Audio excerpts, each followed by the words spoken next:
Now it's about 2%. Those things matter. Why? Fed has a target inflation rate by their mandate about 2%. Okay. So if market expects 3.5% inflation, you can bet everything you have that Fed is going to increase the interest rates. If the market is rating about 2% and interest rates are high, you can bet everything that Fed is going to reduce the interest rates. How much? Well, it depends on a lot of stuff. If this was a fixed income class, which hopefully we're going to have next fall, we would have gone over it. So it matters. For example, according to one measure, if this is something you want to look at,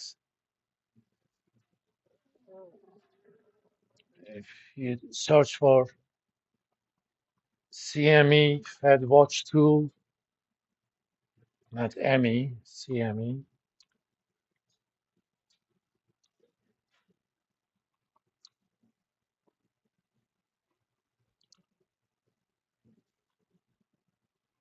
there's something seriously wrong with my keyboard. Okay, just look for that.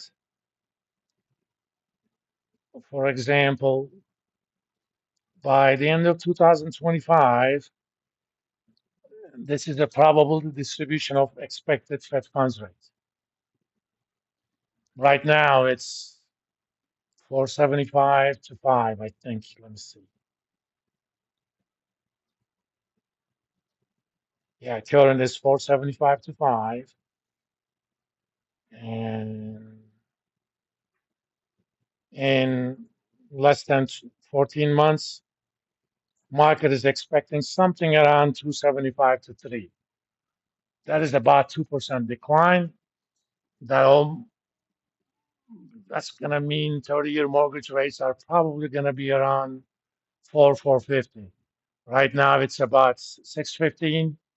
A year ago, they were above 7.5. What happens when the mortgage rates go from 7.5 to 4? People are a lot more likely to buy homes because they can afford the monthly payments. For example, I co-signed and my ex bought a condo in La Jolla, California, where my son goes to school. We got a rate of 287 August 2021.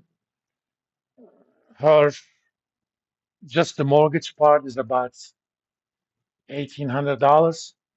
If we had waited 2 years, given our credit score, we probably would have paid around 8%. Her just mortgage parts would have been at least 3,500. That means she couldn't have afforded to make the payments. Right now, she rents the house here, rents from here, pays the mortgage there. A two-bedroom condo, about 750. She has a 5,000 square feet home in Lexington with 4 plus 2 more in the finished basement. Great house, and that's only 600,000 here, even now. And that house is worth now 950. That condo in San Diego or La Jolla, but she could never afford it. That means she could never move there.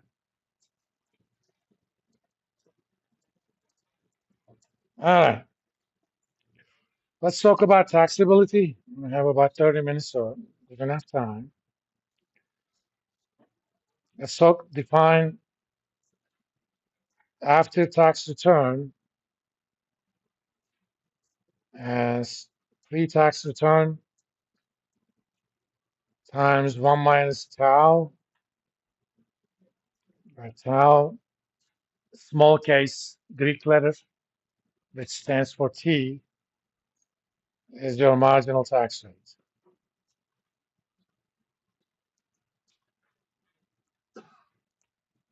By law, at least in the US, federal bonds, US treasuries, are subject to federal income tax,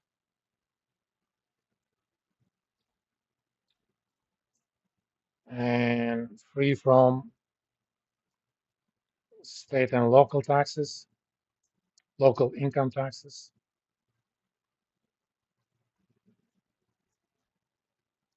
So if you have a US Treasury that pays you 4%, again, let's assume one coupon, every year you're going to get $40 in interest, right? But if your tax rate, depending upon your income bracket, is 20%, you're going to pay $8 of that as taxes. That means your after-tax yield is only 3.2. There are bonds, these are called municipal bonds, generically. They're affectionately known as the munis.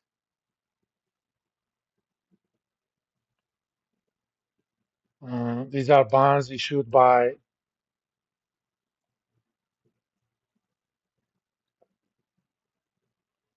state and local authorities, including an entity like EKU, because EKU is technically an agent of the state of Kentucky. When EKU issues a bond, it is not any different from taxation. Sorry, guys, taxation viewpoint from a bond that is issued by the state of Kentucky. I'm sorry, Commonwealth of Kentucky, because Kentucky used to be part of Virginia, which is a Commonwealth, same as West Virginia, which seceded from Virginia when the Civil War started. Because Virginia was South, the West Virginia people were rebels, as far as Virginia was concerned. You know, it's always like one person's patriot is somebody else's rebel. Municipal bonds are free from federal taxes. Of course, also from the taxes in the jurisdiction of the issuing authority.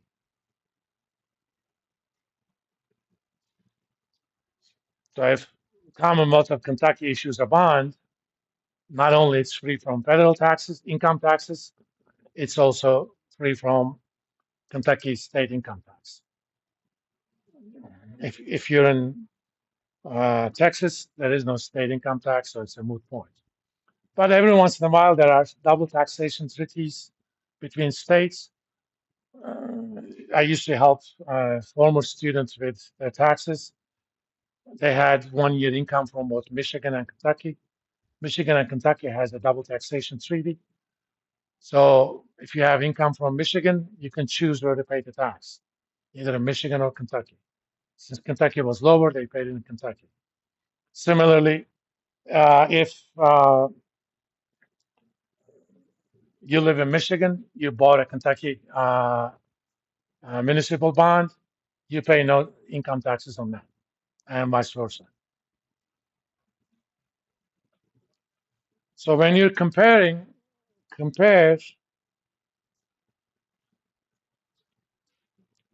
uh, bonds with different taxation status.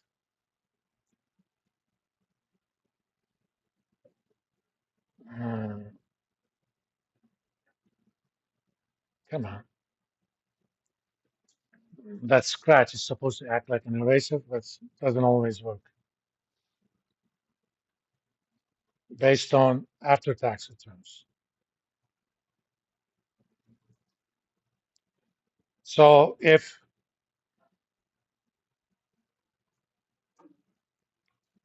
U.S. Treasury yields 3.5%, Kentucky bonds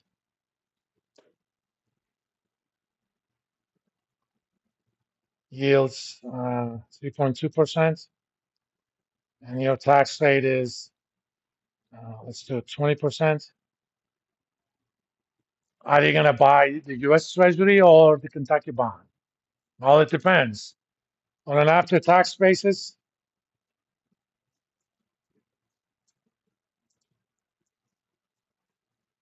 3.5 times 1 minus 20%, that's 2.8%. After-tax Kentucky equals 3.2%. Why? Because there is no federal tax uh, on the Kentucky bond. Everything else being same, which one would you prefer?